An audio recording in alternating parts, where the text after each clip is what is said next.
At 73 years old, Edna Hollis walked into the Ozark woods carrying nothing but a suitcase and a brass compass, and she had no intention of ever coming back. The neighbors on Mulberry Lane watched from behind their curtains, whispering that the widow had finally lost her mind. But what Edna Hollis would find deep in that forest, hidden beneath rust and time and decades of silence, would prove that she hadn't lost anything at all. She had only just begun to find it. Before we continue, if stories like these mean something to you, take a moment to subscribe and leave a like. The ending of this one is something you truly won't expect. And tell us in the comments where you're watching from tonight. We love knowing how far these stories travel. Now let's begin. The house on Mulberry Lane had never been quiet before Walter died. For 46 years, it had carried the sound of his footsteps on the hardwood, the low hum of his voice reading the morning paper aloud, even when no one was listening, the gentle clink of his coffee mug against the kitchen counter at exactly 6:15 every morning. Edna used to tease him about that. You could set a clock by the man, she would say. And he would smile without looking up the corners of his mouth, lifting just enough to let her know he had heard that he always heard even the things she didn't say out loud. But 4 months after the funeral, the house had become something else entirely. Not empty exactly. Emptiness would have been easier. What it had become was full of absence, every room dense with the shape of what used to be there. The indent on his side of the mattress that she still couldn't bring herself to smooth the reading glasses on the nightstand. She hadn't moved the brass compass sitting on the kitchen windowsill, where it had sat for 46 years catching the morning light. He had given it to her on their wedding day. Not a ring, not flowers, not any of the things people expected. A compass. Small, heavy, warm from his palm when he pressed it into hers. The back was engraved in letters so fine she had to squint to read them even then, even when her eyes were still young. "So you always find your way home." She had laughed at the time, thinking it was one of his odd, quiet jokes. Walter Hollis was not a man of grand gestures. He was a man who fixed things with his hands and said what he meant with as few words as possible. And she had loved him for that, for the steadiness of it, for the way it made the world feel solid and navigable. She did not know, standing at the kitchen sink on a Tuesday afternoon in October, that the world was about to become neither of those things. The car pulled into the driveway at 2:30. She heard it before she saw it. The crunch of gravel, the engine cutting off the slam of a door that carried something final in its sound. She dried her hands on the dish towel and moved to the window, already knowing who it was before the figure came into view. Gerald. Her son stood beside his car for a moment, adjusting his tie, checking his phone, doing the small mechanical things that people do when they are delaying what comes next. He was 51 now. Though she still saw the boy in him sometimes, in the way he tilted his head when he was thinking, in the way his left hand always found his pocket when he was nervous. His left hand was in his pocket now. She opened the door before he knocked. Gerald stepped inside without meeting her eyes, and she noticed the folder under his arm, immediately thick official. The kind of folder that never carried good news. He set it on the kitchen table without asking, without greeting her, without doing any of the things that sons are supposed to do when they visit their mothers. Edna looked at the folder, then at him. Something cold moved through her chest, not sharp, not sudden, but deep like groundwater shifting. Gerald's voice came out rehearsed, practice stripped of anything that might have made it human. He explained that the house had been listed 3 weeks ago, that the buyer had already signed, that the closing was in 9 days. He spoke about equity and debt and market timing, words that sounded like they belonged in someone else's conversation, someone else's kitchen, someone else's life. Edna's hand found the edge of the counter. Her fingers pressed against the tile where a small chip had been since 1987, the year Gerald threw a baseball indoors, and Walter repaired the damage but left the chip as a reminder. She had touched that chip 10,000 times without thinking about it. She thought about it now. Her voice, when it came, was quieter than she expected. "You sold my home." Not a question. A fact arriving fully formed, heavier than anything in the room. Gerald's jaw tightened. He still hadn't looked at her directly, his gaze fixed somewhere near the refrigerator near the photographs held by magnets she had collected from every state they had visited as a family. 37 magnets, 37 states. Gerald had been in the back seat for most of them, complaining about the heat, asking how much farther being a child, in the way that children are allowed to be. His voice came out flat, defensive. The taxes alone are more than you can handle. Dad left debt you don't even know about. This is the only option. She wanted to ask when he had decided that her life had only one option, and that he was the one who got to choose it. She wanted to ask why he hadn't called, hadn't sat with her, hadn't given her the chance to understand before everything was already done. She wanted to ask what had happened to the boy who used to press his face against the window of this very kitchen, watching for fireflies in July, counting them out loud as if the number mattered. But she didn't ask any of those things, because the folder was already on the table. The signatures were already dry, and the look on Gerald's face was not the look of someone who had come to discuss. It was the look of someone who had come to inform. 9 days. He said it again, as if repetition made it gentler. He would send someone to help her pack. There was a senior living facility in Jefferson City with availability. He had already put down a deposit. Then he left. The screen door closed behind him, with the same sound it had made for 46 years. A soft wooden clap followed by the faint rattle of the spring, and for a moment Edna stood perfectly still in her kitchen, listening to the car engine start, listening to the gravel shift, listening to the silence that followed. She did not cry, not then. Crying would come later. She knew the way weather comes, inevitable and indifferent to readiness. But in that moment, standing alone in a house that was no longer hers, she felt something far older than grief. She felt the ground beneath her disappear. Her eyes moved to the windowsill. The brass compass sat where it always sat, catching the last of the afternoon light. She reached for it, slowly wrapping her fingers around its familiar weight, feeling the coolness of the metal against her palm. The engraving pressed into her skin like a sentence she had memorized so long ago that she had stopped hearing it. So you always find your way home. But there was no home anymore. The word itself had been emptied. She stood there for so long time, the compass in her hand. The light shifting across the kitchen floor in the slow way that October light moves, long and golden and full of endings. 3 days later, Edna Hollis packed one suitcase. Not the large one from the hallway closet, the one they had taken to Yellowstone and the Grand Canyon, and all those places that now existed only in photographs held by magnets on a refrigerator. She would never open again. She chose the small one, the brown leather case with the broken clasp that Walter had always meant to fix.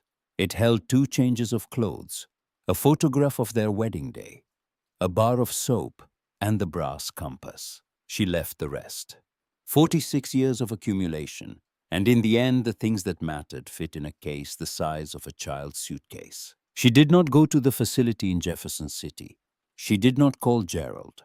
She did not knock on any door on Mulberry Lane, though she had lived among those doors for nearly half a century.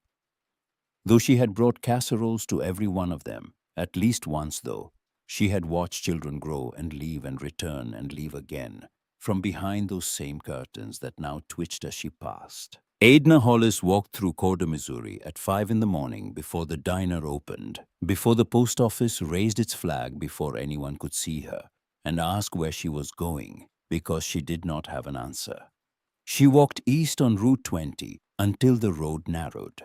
She walked past the freed property where the old logging trail began. She walked until the pavement ended, and the dirt started, and the trees on either side grew close enough to block the sky. She did not know where she was going. She only knew that she could not stand still. The Ozarks in October are a kind of cathedral. The oaks turn colors that have no names in English shades between rust and honey and dried blood, and the light that filters through them falls in patterns that shift with every breath of wind. The air carries the smell of fallen leaves and Cold Creek water, and something older, something mineral, something that belongs to the earth itself. Edna walked into that cathedral without ceremony, her suitcase bumping against her leg with every step her shoes wrong for the terrain, her body protesting in ways that she acknowledged and then ignored. Her left knee had been unreliable since the surgery 2 years ago, and the trail, if it could even be called that, climbed steadily through loose rock and root systems that rose from the ground like the fingers of something buried. By noon, her water bottle was empty. She had not thought to bring food. The oversight struck her as almost funny, the kind of thing Walter would have noticed before they left the driveway. Walter, who packed granola bars in the glove compartment of every car he ever owned. Walter, who always checked the weather before a walk. Walter, who had been the compass long before he gave her one. She sat on a fallen log and opened the suitcase more out of habit than purpose. The compass lay on top of her folded blouse, its brass face dull in the filtered light. She picked it up and watched the needle settle, pointing north steady and sure, as if direction still meant something. It didn't, not to her, not anymore. She closed the suitcase and kept walking. The first night came without mercy. The temperature dropped faster than she had anticipated, and the forest, which had felt merely indifferent during the day, became actively hostile in the dark. Every sound amplified, every shadow deepened, and the cold settled into her bones with a patience that frightened her more than anything sudden could have. She found a hollow between two oak roots wide enough to sit in, deep enough to block the wind from one direction. She pulled her coat tighter, tucked the suitcase against her side like a child, and pressed the compass between her palms as if the brass might generate warmth. It didn't, but the weight of it steadied her. She did not sleep, not fully. The night passed in fragments, drifting and surfacing, each time opening her eyes to the same darkness, the same silence, the same cold truth that there was no one in the world who knew where she was, and possibly no one who was looking. Morning arrived slowly, gray and reluctant, the light seeping through the canopy like something ashamed of itself. Edna's body had stiffened overnight, her joints locked in protest, her knees swollen and hot beneath her slacks. Standing took 3 attempts. Walking took an act of will that she would later recognize as the first real decision she had made in months. She walked. The forest changed as the hours passed. The oaks gave way to hickory and cedar. The ground sloped downward toward a ravine she could hear but not yet see, and the air grew damper, heavier, carrying something metallic that didn't belong to the trees. She smelled it before she saw it. A faint tang of rust and old fuel, industrial and out of place, the kind of smell that announced human presence even decades after humans had left. Then the trees opened and she stopped. It sat in a clearing that nature had spent years trying to reclaim, vines crawling across its wings, moss thickening along the fuselage saplings, rising through gaps in the metal where time had eaten through. A cargo plane, military from the shape of it, the kind that might have carried supplies during the war, and somehow ended up here in a fold of the Ozarks that maps had forgotten. The propellers were gone. One wing had sheared off and lay 20 yards away, half buried in leaves. The tail section tilted at an angle that suggested the landing had been neither planned nor gentle. But the body of the aircraft was intact, its hull curved and solid, a tube of metal in a world of wood. Edna stood there for a long time, her suitcase in one hand, the compass in the other, staring at something that should not have existed in this place. Then she walked toward it because there was nowhere else to walk. The entrance was a cargo door, partially open, jammed at an angle that left a gap wide enough for a person to slip through. Edna set her suitcase down and peered inside. Darkness, thick and stale, the smell of dust and enclosed metal, and years of stillness. She could see the outlines of the interior cargo straps hanging from the walls. The ribbed floor seats that had been bolted along one side, most of them collapsed or torn. She stepped inside. The air changed immediately, cooler, heavier, carrying that sealed-off quality of spaces that have been closed to the world for a long time. Her footsteps echoed softly against the metal floor, the sound bouncing off the curved walls in a way that made the space feel both smaller and deeper than it appeared. She moved slowly through the fuselage, her eyes adjusting her hand, trailing along the wall for balance. Everything was coated in a thick layer of dust, undisturbed, untouched. The plane had clearly been abandoned for decades. Everything except one section of the floor. She almost missed it. Would have missed it if her shoe hadn't caught on the edge where the metal panel met the rest of the surface. She stumbled slightly, caught herself, looked down, and noticed. The dust pattern was different there. Not clean, not swept, but thinner, disturbed in a way that suggested movement. Recent movement. The panel itself was slightly raised, sitting just a fraction higher than the surrounding floor, as if it had been lifted and replaced without being fully seated. Edna crouched slowly, her knee protesting, and pressed her fingers against the edge of the panel. It moved, smooth, deliberate, designed to be opened. Her heart, which had been beating slowly all day, the sluggish rhythm of exhaustion and resignation, suddenly quickened. She worked her fingers into the gap and pulled. The panel resisted, then gave, scraping softly against the frame as it lifted away. Beneath it, a set of narrow metal steps descended into darkness. She should have stopped. She knew that even then, in the way that the body knows things before the mind catches up. Everything about this was wrong.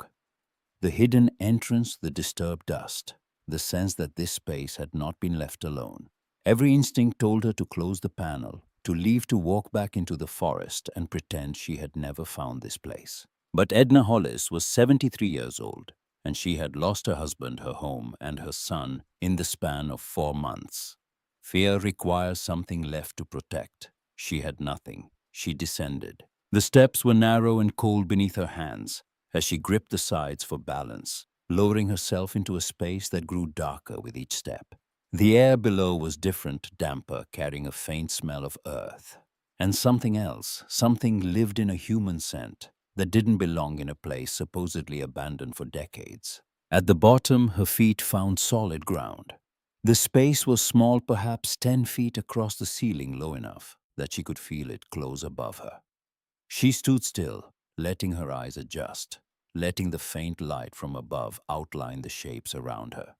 A thin mattress against one wall, a plastic crate serving as a table holding a jar of water, 2 cans of beans, a stubby pencil, a blanket folded neatly, a pair of sneakers, small, the soles worn through at the heel, and a notebook, small, spiral-bound, its cover soft from handling.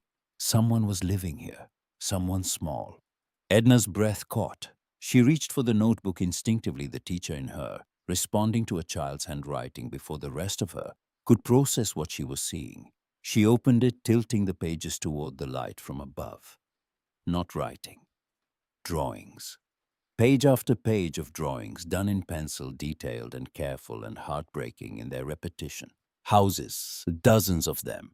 Every page a different house, some small, some large, some with gardens, some with porches, some with chimneys trailing smoke. Each one drawn with the precision of someone who had studied the subject carefully, who had memorized every detail from the outside. But not one of them had a door. Edna turned the pages slowly, her throat tightening, her vision blurring at the edges. Houses without doors. A child who drew homes she could never enter. The weight of that understanding settled into her chest like something physical, something with mass and gravity. Then she heard breathing, not her own, someone else's. Light controlled, coming from the far corner of the space, from a darkness so deep she hadn't thought to look there. She went very still, her fingers closed around the compass in her pocket, gripping it the way a person grips something familiar when the world becomes unfamiliar. Slowly, a shape separated from the shadow. Small, thin, a girl sitting with her back pressed against the corner, her knees drawn to her chest, her eyes wide and bright and utterly watchful. The way animals are watchful, the way children become watchful when trust has been beaten out of them. She was 11, maybe 12. Her hair was tangled longer than it should have been, falling across a face that was sharp with hunger, but steady with something harder to name. She wore a flannel shirt 3 sizes too large. The sleeves rolled past her wrists and her feet were bare despite the cold. She did not speak. She did not move. She simply watched Edna with an expression that held no fear, no surprise, only a careful practiced blankness, the kind of blankness that takes years to learn. For a long moment, neither of them breathed. Then the girl's eyes moved, dropping from Edna's face to something lower, something at Edna's side. Her hand, the compass. The girl reached behind her slowly and pulled something from beneath the blanket. She held it up into the thin light, and Edna's world tilted. The brass compass. Her brass compass. The one she had carried from the house on Mulberry Lane. The one she had held through the night. The one she had set on top of her suitcase that morning and must have lost somewhere on the trail, somewhere in the blur of exhaustion and grief without ever noticing. The girl held it carefully, almost reverently turning it so the engraving caught the light from above. Her voice, when it came, was rough and unused. A voice that had not spoken to another person in weeks. It was barely above a whisper, but in the silence of that hidden space, it carried the weight of everything. This yours. Edna looked at the compass in the girl's hand. She looked at the letters Walter had chosen 46 years ago, the sentence that had lived on her windowsill through 4 decades of mornings and evenings and ordinary days, that she now understood had never been ordinary at all. So you always find your way home. The tears came then, not the tears she had been saving, not the tears she had expected, but something older, something that had been building since the moment Gerald set that folder on the kitchen table, since the moment the screen door closed, since the moment she realized that home was a word that could be taken from you as easily as a house. She lowered herself to the ground, her knee folding beneath her, her back against the cold metal wall, and she sat there across from a child she had never met in a hidden room beneath a forgotten plane in a forest that the world had stopped looking at a long time ago. And for the first time in 4 months, Edna Hollis was not alone. Above them, through the cracks in the fuselage, a sparrow began to sing. The girl did not give her name. Not that first hour, not that first night. She sat in her corner of the hidden compartment like a creature that had learned to survive by becoming small, by taking up as little space as possible, by watching everything and offering nothing. Edna did not push. 40 years of teaching first graders had taught her that trust was not a door you could force open. It was a door you sat beside quietly, until the person on the other side decided you were safe enough to let in. So she sat. She drank from the jar of water the girl had gestured toward. She ate half a can of cold beans with her fingers because there was no spoon. And she did not complain, and she did not ask questions, and she did not do any of the things that adults do when they are trying to be helpful, but are really trying to be in control. The girl watched all of it, every movement, every breath. When Edna finally spoke, it was not a question. It was simply something true. I don't have anywhere to go either. The girl's expression didn't change. But something behind her eyes shifted, a flicker so brief, it might have been imagined like a candle seen through a window at great distance. That night, they slept on opposite sides of the compartment, the girl on her mattress, Edna on the metal floor, with her coat folded beneath her head. The compass sat between them on the crate, its brass face dull in the darkness, pointing north toward nothing in particular. Edna woke before dawn, her body aching in places she hadn't known could ache, her knee swollen to the point where bending it sent a sharp white pain up through her hip. She lay still for a moment, listening.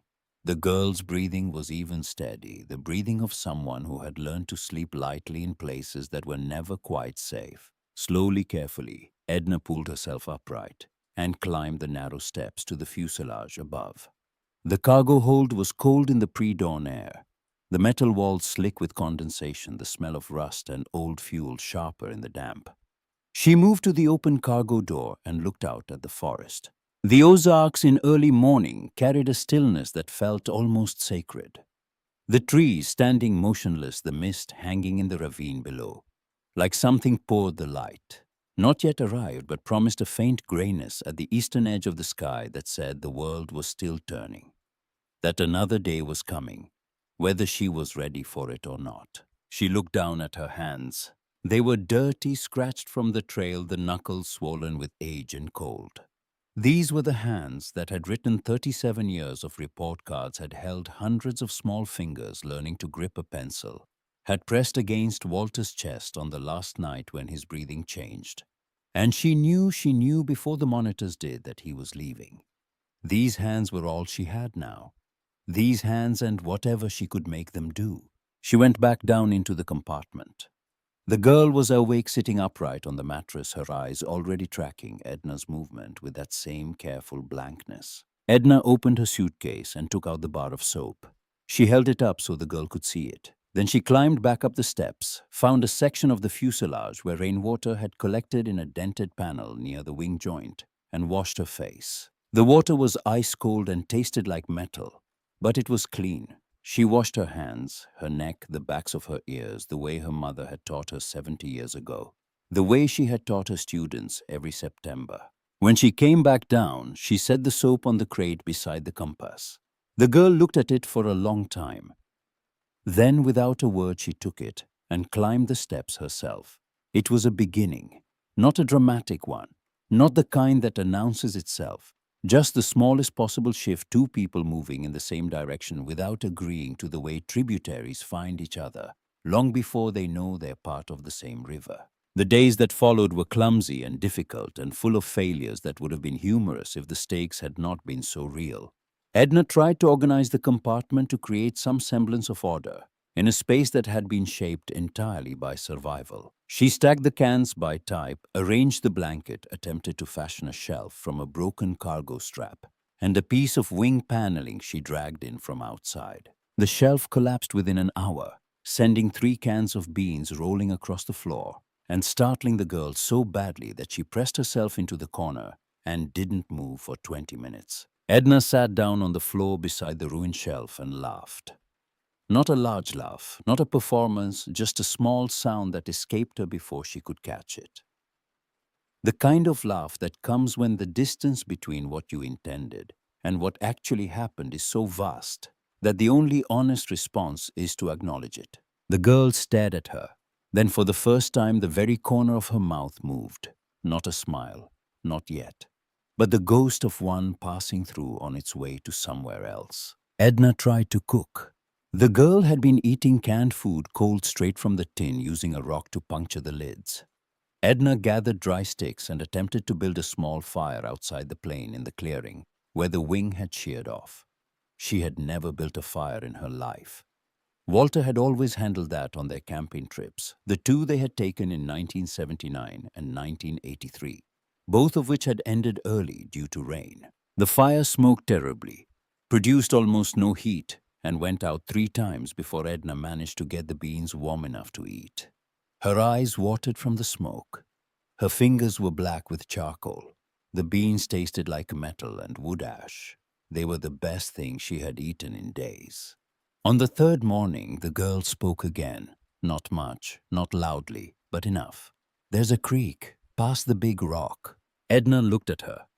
The girl's gaze was fixed on the floor, her fingers picking at the edge of her sleeve.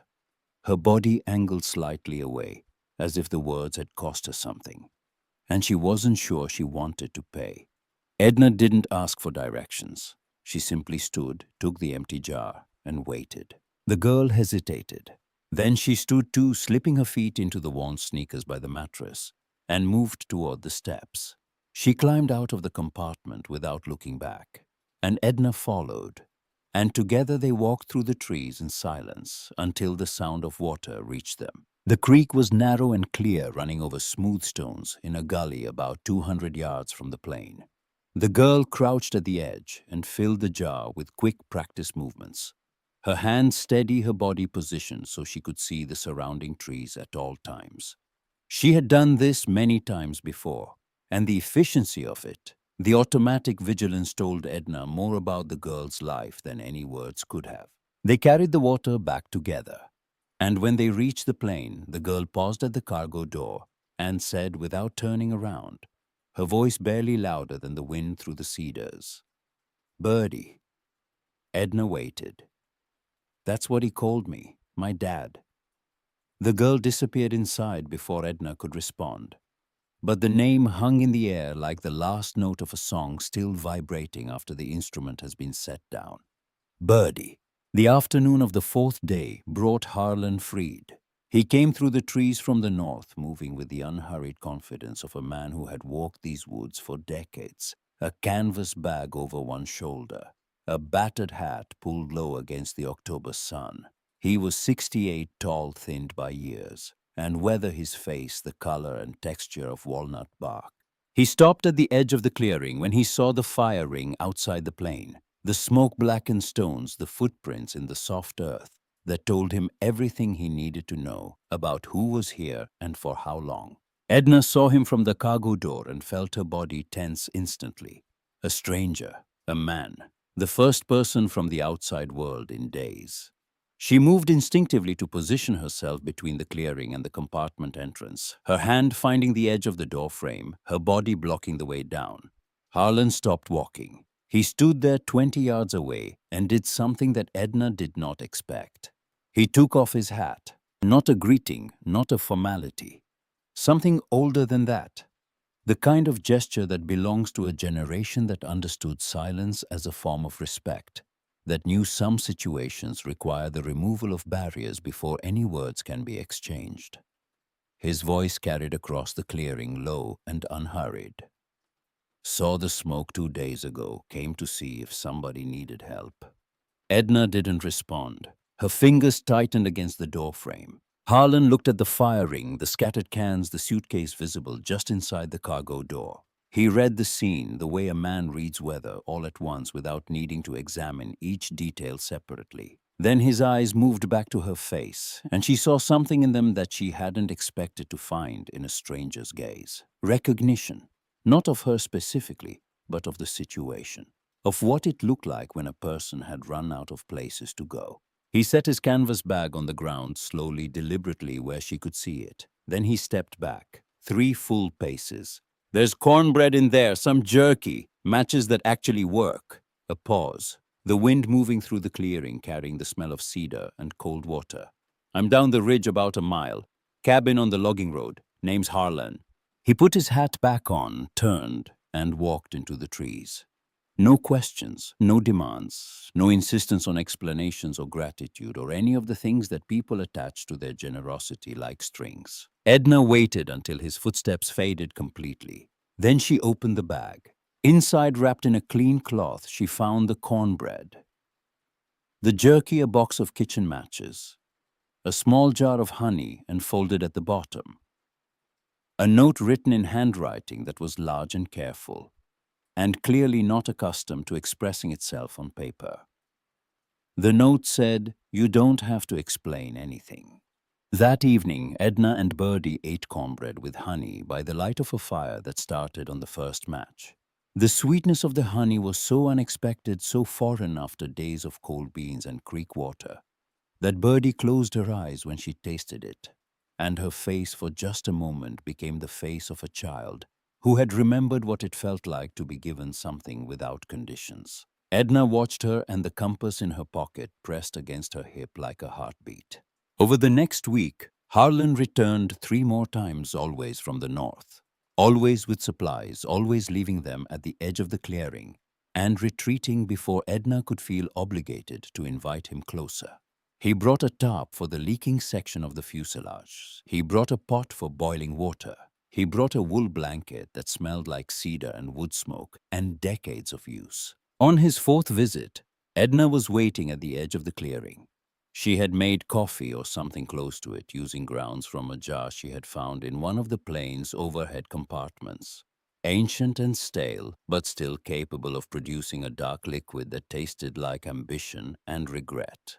She held out a cup. Harlan looked at it, then at her, and something passed between them that neither of them needed to name. He sat on the fallen wing. She sat on a rock. They drank terrible coffee and watched the light move through the oaks.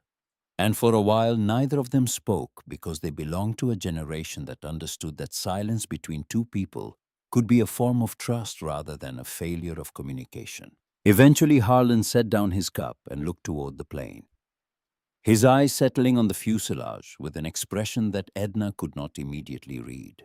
It was not surprise. It was not curiosity. It was something more private, more complicated, as if the aircraft held a meaning for him that went beyond metal and rust. His voice came out quieter than before, rougher at the edges the way voices get when they're carrying something they've held for a very long time. My daughter found this plane 30 years ago. Edna turned to look at him. His profile was sharp against the morning light. His jaw set, his eyes fixed on the tail section, as if he could see through the metal to something on the other side of it. Nettie, she was 9, used to play in these woods every day after school. Found the plane one autumn same as this one, same kind of light. He paused.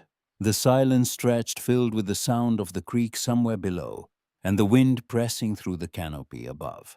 The compartment underneath, she found that too. Used to call it her secret room. Spent whole afternoons down there drawing, reading, being 9 years old in the way that 9-year-olds are when they found a place that belongs only to them. Edna felt the weight of what was coming before he said it.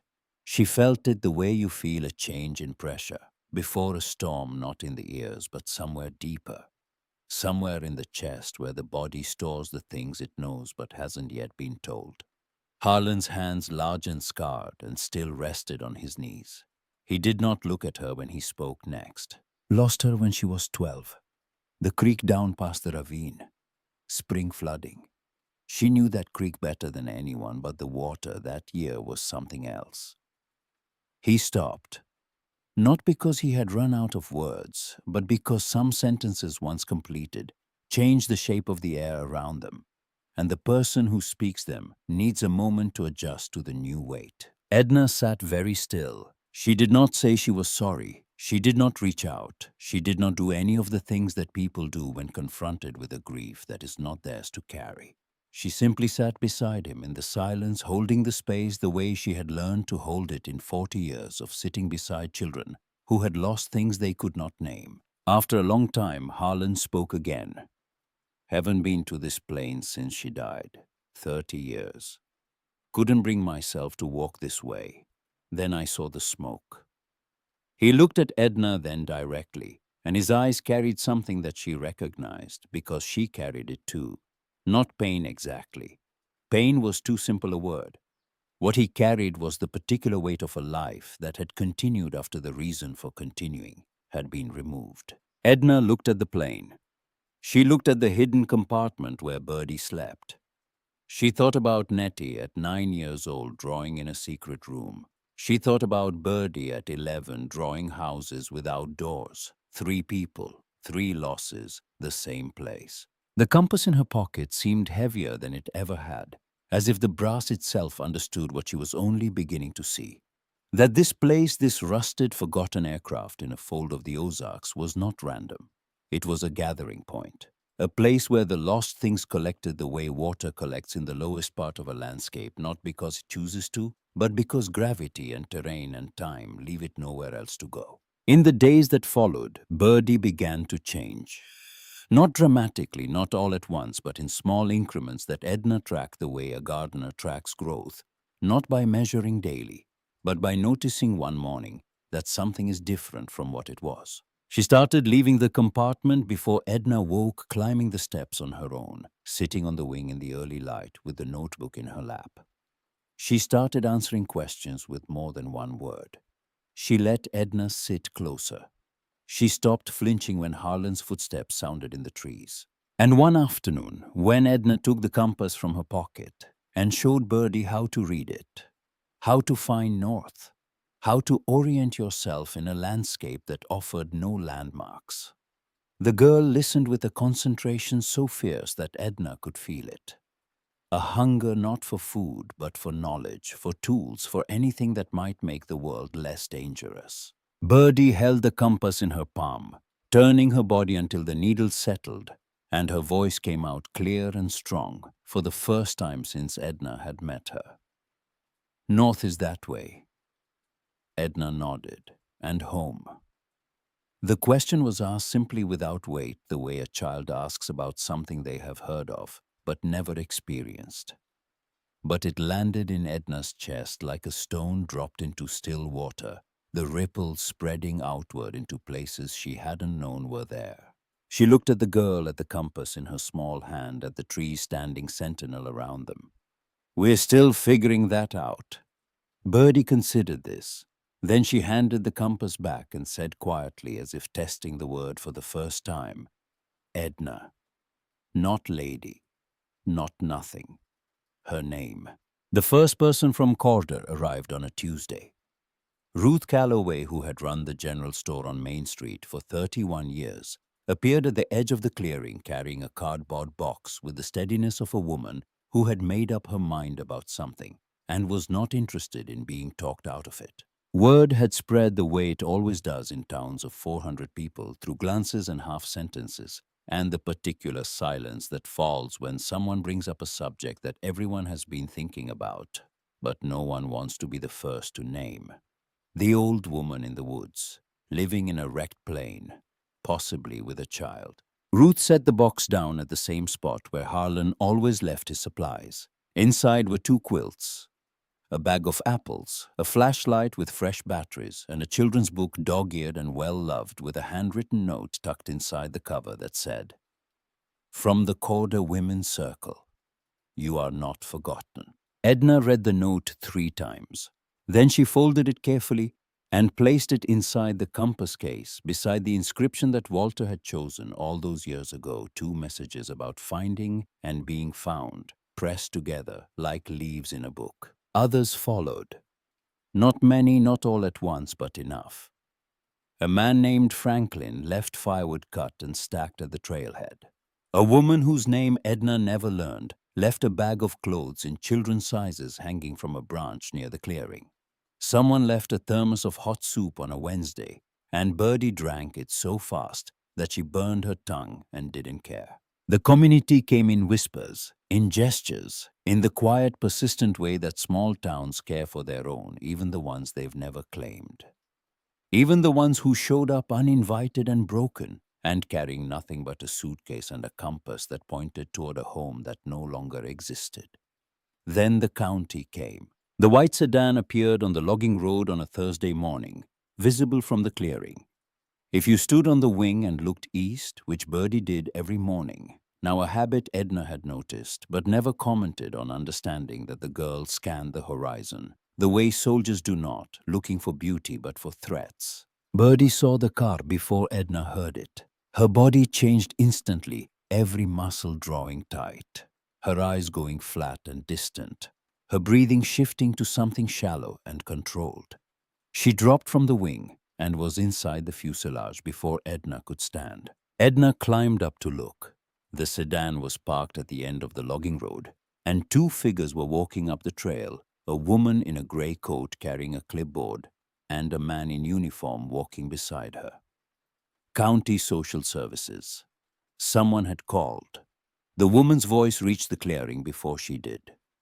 "Professional, careful, shaped by training. We received a report about an unaccompanied minor." Edna stood at the cargo door, her hand on the frame, her body positioned exactly where it had been the first time Harlan appeared. But this time, the gesture was not cautious. It was deliberate.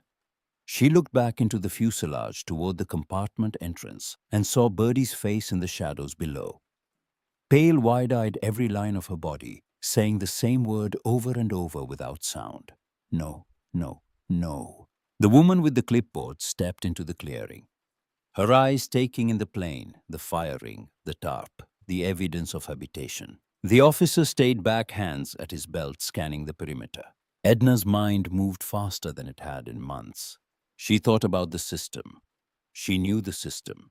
She had watched it operate for 40 years from inside a classroom, had seen children enter it and emerge changed, had seen some of them emerge and some of them disappear, and she knew with absolute clarity that if Birdie went back into that system tonight, the girl she had begun to know, the girl who had just started saying her name, would vanish into the same blankness she had been wearing the first night in the compartment. The social worker's voice again, closer now.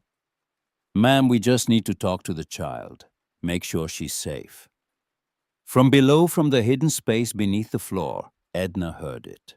The sound of the panel shifting, small feet on metal steps. The cargo door on the far side of the fuselage, the one Edna had never been able to open, groaning against its frame as small hands pushed it from inside. Then running, light, fast, desperate. Bare feet on leaves on rock on earth, moving away from the plane, away from the clearing, into the trees that grew thick and dark toward the ravine. Birdie was gone. The officer moved first, reaching for his radio, but Edna's voice stopped him, not loud, not panicked, but carrying a weight that made both of them turn to look at her. Don't chase her. You'll lose her, and she'll go deeper. The social worker opened her mouth to respond, but Edna was already moving, already stepping down from the cargo door, already walking toward the tree line where Birdie had disappeared. Her knees screamed with every step. Her body, 73 years old and 4 days past exhaustion, protested in ways she could feel in her teeth. None of it mattered. The compass was in her hand. The forest was darkening. And somewhere ahead, a child who had spent her whole life running from people who were supposed to help was running again deeper into the Ozarks, toward the ravine, toward the creek, toward the same water that had taken Nettie Freed 30 years ago. Edna walked into the trees, and she did not look back. The forest swallowed her within seconds. The light from the clearing disappeared behind the first row of oaks, and the canopy closed overhead like a hand folding shut, leaving Edna in a world reduced to shadow and sound, and the sharp protest of her own body. Her knee buckled on the second step over uneven ground. She caught herself against a trunk, the bark rough and cold beneath her palm, and for a moment she stood there breathing hard, listening. The woods were quiet in the way that woods become quiet when something has just moved through them. Quickly, a held breath, silence, tense and watchful. She could not hear Birdie's footsteps anymore. Edna opened her hand and looked at the compass.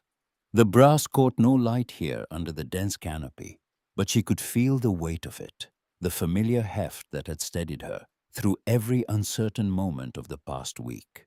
She tilted it until she could just make out the needle trembling, settling, pointing north. North was uphill. The ravine was south. The creek was south.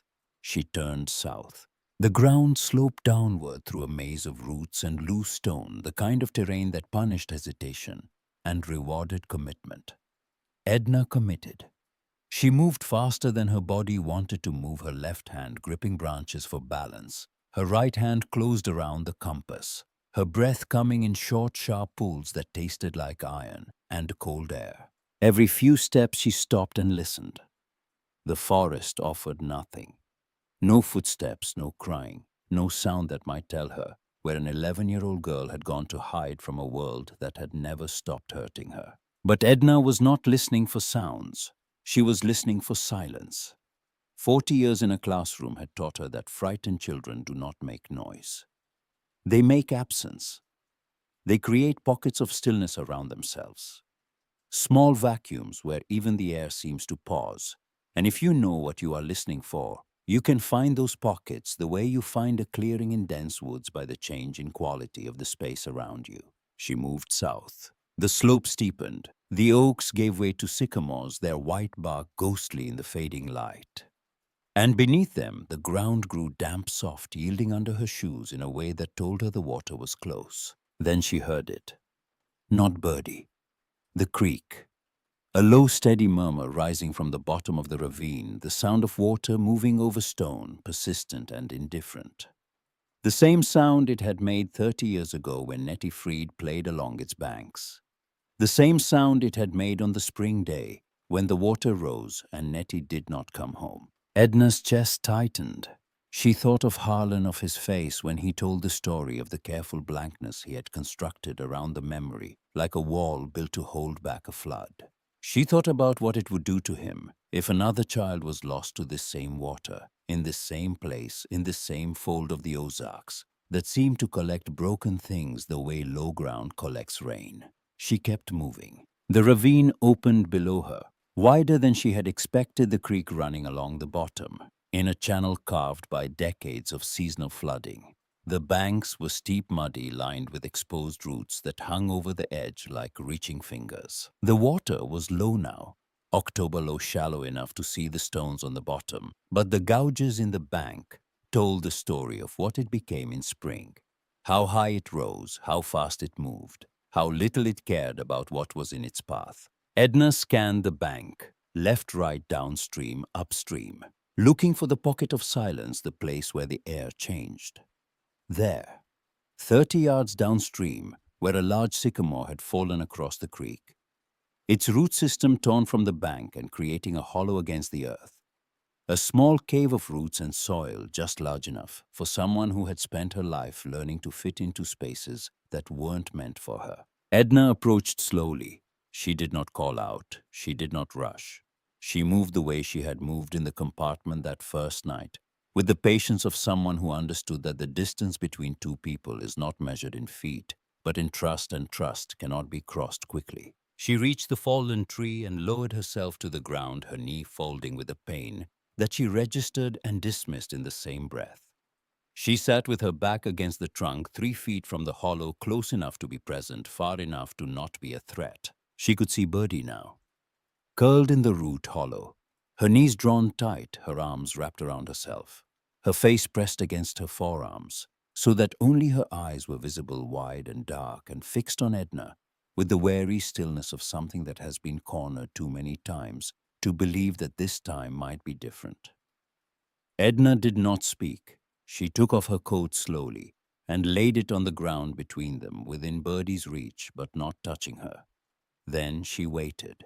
The creek murmured. The light continued to fade, turning the water from silver to pewter, to something darker, something that held the last of the sky in its surface and gave nothing back.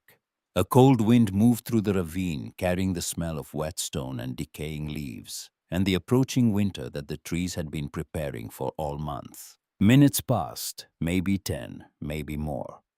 Time in the ravine moved differently, stretched and compressed at the same time, the way it does when two people are sitting with something enormous between them that neither of them has the words for yet.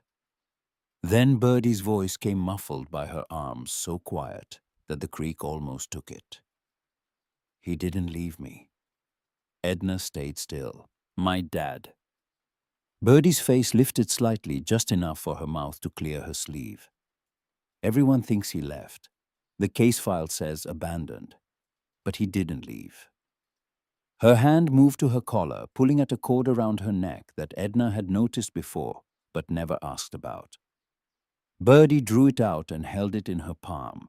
A button, small round brass, worn smooth by years of handling its surface, rubbed down to a dull gold that caught no light. "He died. When I was 6, heart just stopped. He was putting me to bed and he sat down on the edge and he didn't get up again." The words came out flat, rehearsed by repetition, the way facts become when you've told them to enough social workers and foster parents and counselors and courtrooms, that they've lost their edges and become smooth like the button, like the stones in the creek. But beneath the flatness, something else moved. Something that had never been worn smooth because it had never been allowed out. This was his, from his work coat. Came off in my hand when they took him away. I was holding his sleeve and it just came off. She turned the button slowly, her thumb tracing its edge the way Edna traced the engraving on the compass. The same gesture. The same need. A small piece of someone who was gone, held against the body like a second heartbeat. Edna reached into her pocket and took out the compass. She did not say anything. She simply held it in her open palm beside Birdie's open palm, so that the two objects sat side by side in the failing light. Brass and brass, circle and circle. A button from a dead man's coat and a compass from a dead man's hand. Both worn by grief. Both carried by someone who refused to let go of the last physical proof that they had once been loved. Birdie looked at the two objects. Her breathing changed, something cracking beneath the surface, a fracture that had been spreading for years, finally reaching the edge. Edna's voice came soft, almost a whisper, rough with everything she had been holding since the day Walter's breathing changed and did not change back. "They're both still pointing us somewhere." The sound that came from Birdie was not crying. Not exactly. It was something before crying, something deeper. The sound of a door opening for the first time in years, rusted hinges giving way to pressure that had been building on the other side for longer than the structure was designed to hold. She leaned forward slowly, the way a building leans before it falls, and Edna caught her.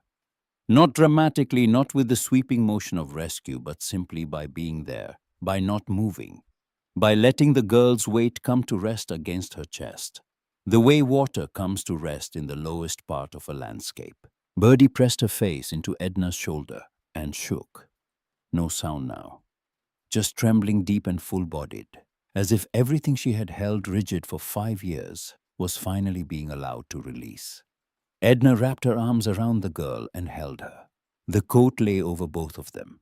The compass and the button pressed between their bodies, two small circles of brass carrying the warmth of two lives that had ended and two lives that had not. Above the ravine, somewhere in the sycamores, a sparrow sang. One note, then another, then a small cascade of sound that fell through the trees, like water finding its way downhill. They stayed that way until the shaking stopped, until the creek's murmur became the loudest thing in the ravine again, until the sky turned the color of a bruise and the first stars appeared in the gaps between the branches. Then they stood together and walked back up the slope. Edna's knee held, the compass pointed north, and Birdie's hand, small and cold and fierce, gripped hers the entire way. Harlan was waiting at the top of the ravine with a lantern. He did not ask what had happened. He looked at Birdie, at Edna, at the way the girls stood close enough to the old woman, that their shadows merged into one shape on the ground, and he understood everything he needed to understand. He led them to his cabin, not the plane, not tonight. The cabin was small, warm, smelling of wood smoke and coffee, and the particular kind of quiet that belongs to a home where one person has lived alone for a very long time. He gave them the bedroom. He slept in the chair by the stove. He did not ask questions because he had learned 30 years ago that some answers come only when they are ready and not a moment before. In the morning, Edna sat at Harlan's kitchen table with a cup of coffee that was infinitely better than anything she had produced at the plane, and she made a phone call. The county social services office opened at 8. Edna called at 8:01.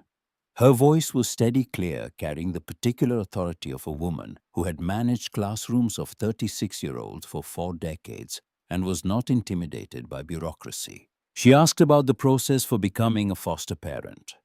She asked about emergency placement. She asked about the specific requirements for a single woman of 73 with a teaching certificate and no criminal record, and a lifetime of references from every family in Corder, Missouri, who had ever entrusted their child to her care. The woman on the phone said it was complicated. Edna said she understood.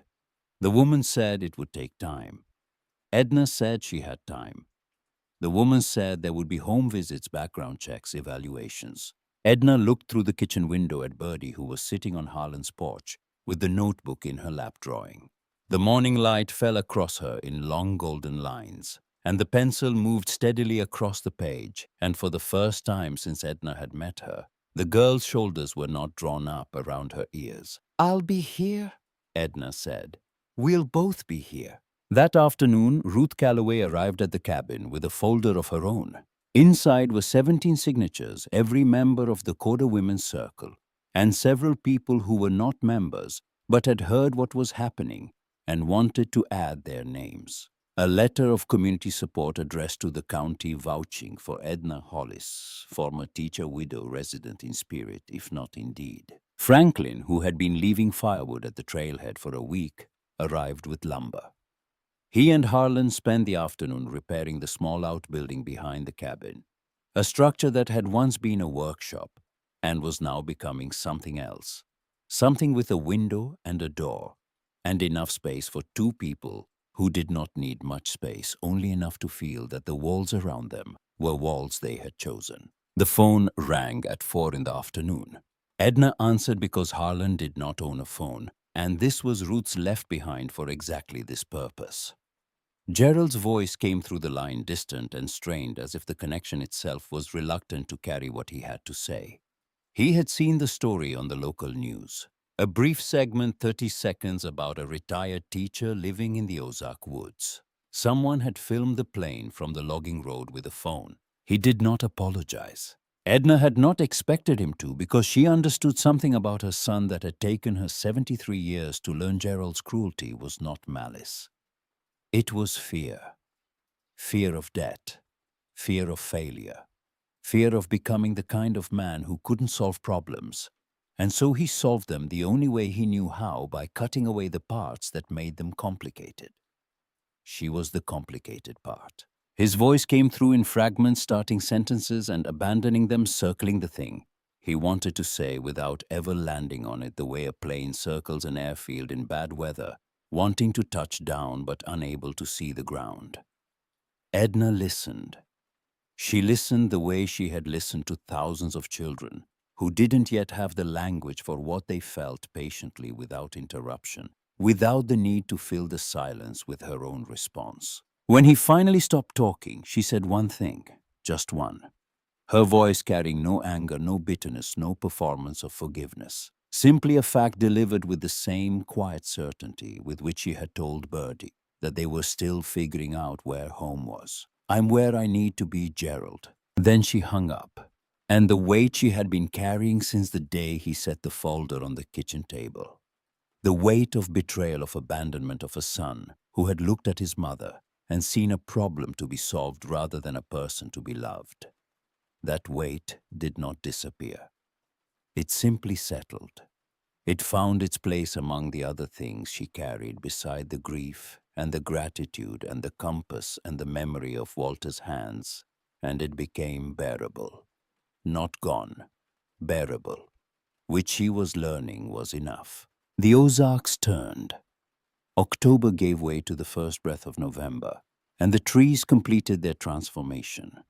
The last leaves falling in slow spirals that caught the light on the way down. Each one turning once, twice, like a coin flipped into a wishing well. Edna stood on the porch of the finished outbuilding, on a morning so clear that the sky looked painted. The air smelled of wood smoke and cold earth, and the particular sweetness of fallen leaves that have begun to return to the ground they came from. Harlan had built the porch from salvaged lumber wide enough for 2 chairs facing east, so the morning sun would reach it first. Birdie sat beside her cross-legged in one of the chairs, the notebook open on her lap. The pencil moved in long, confident strokes, and Edna watched without looking directly, the way you watch a bird at a feeder from the corner of your eye, so as not to startle it away. The drawing took shape slowly. A house. Small, simple, with a porch and a window, and smoke rising from a chimney in a thin line that curled at the top the way real smoke does when the air is still. And a door, open. The first door Birdie had ever drawn. Wide open, the space inside suggested rather than shown an invitation rather than a barrier. The kind of door that says, you are allowed, you are welcome, you belong. Edna's throat tightened. She looked away toward the tree line, toward the ridge where the plain sat hidden in its clearing, already being reclaimed by the forest vines creeping further each day, the metal slowly returning to the earth that had held it for decades. The compass sat on the windowsill of the outbuilding, in the same spot where it had sat on the windowsill of the house on Mulberry Lane for 46 years. The morning light touched it the same way, turning the brass warm and bright. And the needle inside pointed north, steady and sure, the way it always had. But Edna did not pick it up. She did not need to check the direction. She did not need to read the engraving, because the words were already inside her, had been inside her, since the day Walter pressed the compass into her palm. And she understood now what he had meant, what he had always meant, what she had spent 46 years smiling at without truly hearing. So you always find your way home. Not the house, not the address, not the 4 walls and the roof and the mailbox with the name on it. Home was the place where someone needed you and you needed them. Where the door was open because someone had chosen to open it, where the compass could finally rest because the journey, the long and broken and beautiful journey, had brought you to the place you were always meant to find. The sparrows sang from the cedar by the porch. Birdie looked up from her drawing, her face calm, her eyes clear, the brass button resting against her collarbone, on its cord catching the light. The morning stretched out before them wide and unhurried, full of the ordinary things that make a life.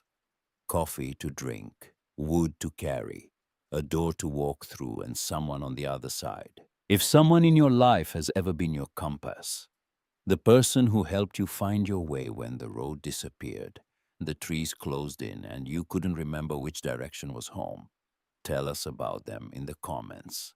We'd love to hear your story. Thank you for being here tonight. Sleep well, and we'll see you in the next one.